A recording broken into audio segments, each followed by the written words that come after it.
Okay, back with 50 and 50, 50 vlogs in 50 days. Huge thanks to NetX Pro Menco for supporting me in doing this.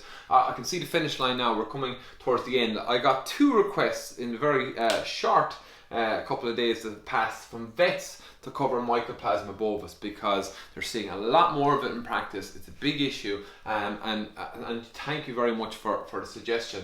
Mycoplasma Bovis, people will be aware of this bacterial disease from probably the outbreak in the national herd in New Zealand nearly 2 years ago now, and they've been trying to control it ever since. Spent a lot of money. It's a difficult bacteria to control. What's its prevalence like in Ireland, the UK? I would say Ireland, certainly with high prevalence. I don't think there's any huge studies done at national level, and that's just really, I suppose, from circumstantial evidence or conversations I'm having. Unlike those 2 vets who said this needs to be covered, this is something we're seeing a lot of in practice. Bacteria have a cell wall, and that's important to remember because from the antibiotic perspective of how they kill bacteria, that's important that they act on that cell wall. Mycoplasma doesn't have a cell wall, meaning antibiotic treatments can be difficult, and also it has another technique to avoid our immune systems and being killed, and that is it creates a kind of a biofilm, this kind of sugary fatty layer around it which you can hide in, and it attaches to mucous membranes, and I'll talk about where mucous membranes are because that's important when we look at how it spreads and sheds. So it's a tricky bacteria to control, it's a tricky bacteria to treat, and it can cause a lot of problems. It's easily killed in the environment. That's one good thing with it not having a cell wall, but there is some still challenges. We still need to be careful that it can survive for a short period of time, particularly where I would have seen it in dairy calves and automatic feeders. We need to be very diligent on routine and cleaning of them, and I think that helps with every disease.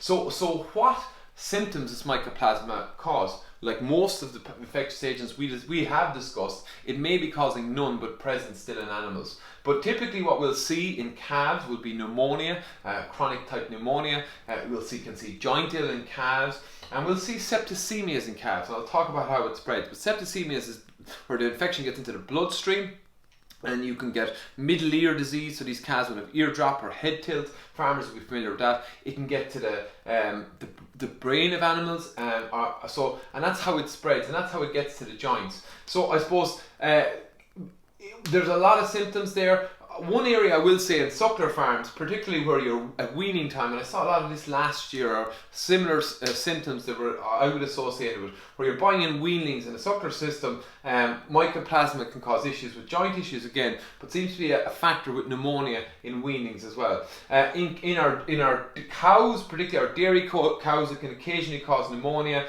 It can cause a nasty mastitis, which is again responds poorly to treatment.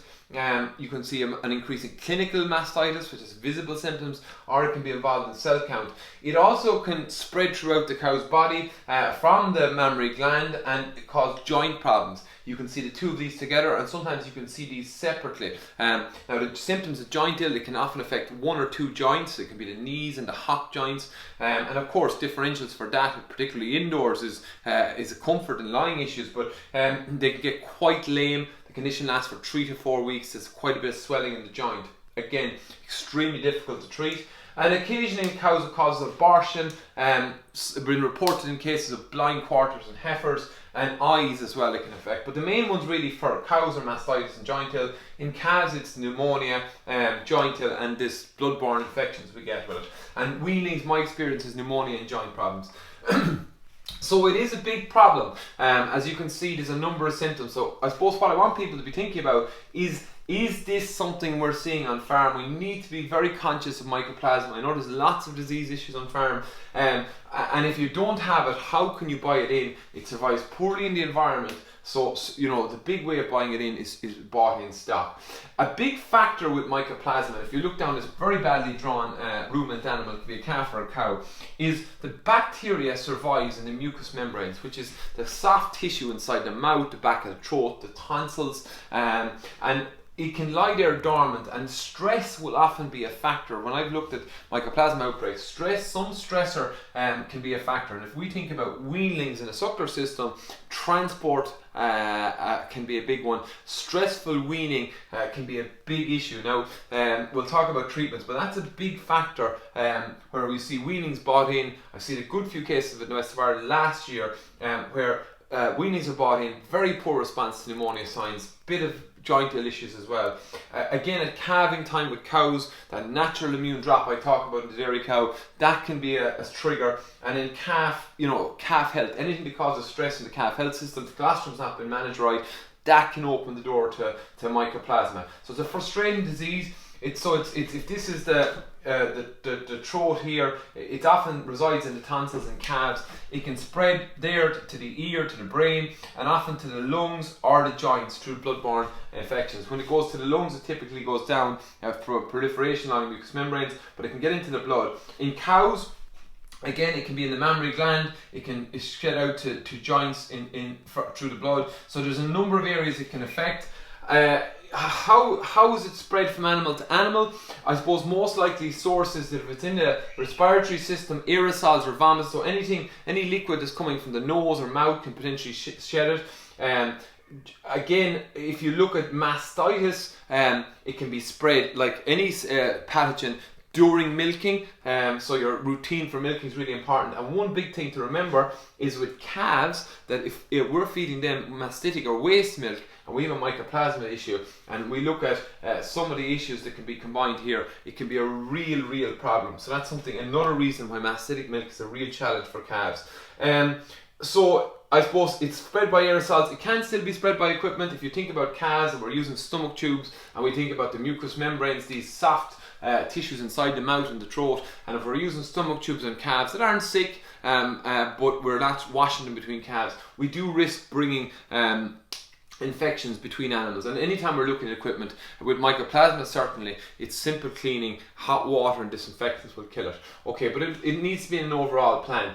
So I suppose, what is the next steps for mycoplasma? Again, I will say postmortems, I know we never like losing animals, but when we do, particularly from pneumonia, it gives you a very visual, typical presentation with mycoplasma. It's quite chronic, there's abscesses there. But we can swab these and do PCRs on any animals that have been lost from through a postmortem to get a diagnosis, because we need to understand, is mycoplasma a pathogen we have on our farms? Treatments, because it has no cell wall, it's got a limited number of antibiotics that will actually work against it. I think anti-inflammatories do play a role in all treatments, but when it comes to, there's only a certain number of families, and that's a conversation with your own vet. There's been some resistance. I read a paper, I can't remember, it was a couple of weeks ago, and it was looking at resistance to one family with mycoplasma. So like other bacteria, there's the risk of antibiotic resistance. Treatments can be difficult. There's no vaccine available in Europe, but we have what we call autogenous vaccines. I've no personal experience, and only what I've read about them. So this is where you have the pathogen on the farm, your vet will work to take and isolate that pathogen, and you get a vaccine made up against it. These are autogenous vaccines. Plus and minuses to it. Some people use them where there's nothing else is working.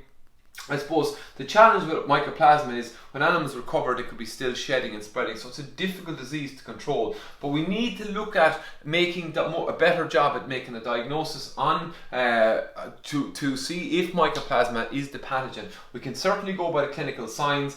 With blood samples, it takes about 4 weeks to become seropositive, so they are useful. Traditionally, when we would have cultured milk, it would have taken 21 days. It's a very slow pathogen to culture, difficult to culture, but we have this new PCR testing, which is very unique. It looks for DNA of the bacteria, the DNA of anything that's you're typing for, and it's very rapid. And you can look at nasal swabs in particular. I find them very useful in calves. You can look at PCR testing on milk samples, individuals, or you can look at PCR testing again on bulk samples for routine monitoring, and joint taps as well to confirm a diagnosis. I suppose when you look at control for mycoplasma, it's very simple. Other respiratory pathogens must be under control because of this biofilm. If you have other bacterial pathogens or viruses, it seems to increase the risk of mycoplasma. Milking routine, if you've got you've got to chase down, like all cell count issues, you've got to chase down the problems, and then you've got to look at reducing spread. And I've covered somatic cell count in an earlier video on just simple things, but milking routine, I think you need to continue testing. And calf health, unfortunately, because it can transfer milk, some people, and I've never experienced this again myself, itself, but talk about in farms that are badly affected, pasteurising colostrum to reduce the risk of shed. Ultimately, if your farm does not have Mycoplasma bovis, we all know at this stage the benefit of a closed herd. The biggest risk is buying in animals. How do you know if you're buying in animals that have been at a farm that's previously had issues? This is a big challenge for weanlings, where you're buying in weanlings to fatten, and you know, through a number of sources and unknown sources, they're coming in stressed. It's one disease to watch out for. I've talked to a lot of farmers last year in the west of Ireland, particularly for some reason, that had seen a lot of the clinical symptoms potentially fitted with mycoplasma. On your dairy farms, if you don't have it, again, strict on biosecurity. And when it does come in, you need to utilise diagnostics. It's a slow process. Work with your vet for a control plan. Obviously, because we have shedding of chronic shedding, depending on the percentage of the herd affected, we will look at culling animals to remove the source of infection. Now, some of the farms I've seen with big outbreaks, that's not possible. Those jointal issues can look really lame and they can be really sore, but they do respond slowly to treatment. So it's about having a plan. Mycoplasma bovis is here to stay. Unfortunately, it's a significant disease, and you know, it was just amazing. Those two vets both said as it came to the end, that's an issue you need to cover. We're seeing a lot of it, and that would be my opinion as well. Okay, so that's Mycoplasma bovis. Okay, thought for today. I was in America about 2 years ago, and I had a plaque on a wall in the farming business, and it said, those who say they can and those who say they can't are both usually right. And that's absolutely powerful stuff, I think, when it comes to anything we do. It's a lot to do with, I suppose, maybe our attitude. And the other tip I'd have today, 2 thoughts for today, is aim to make progress, not perfection. So momentum is so important. So that's my thought for today. Happy safe farming. We're coming to the end of 50 vlogs in 50 days.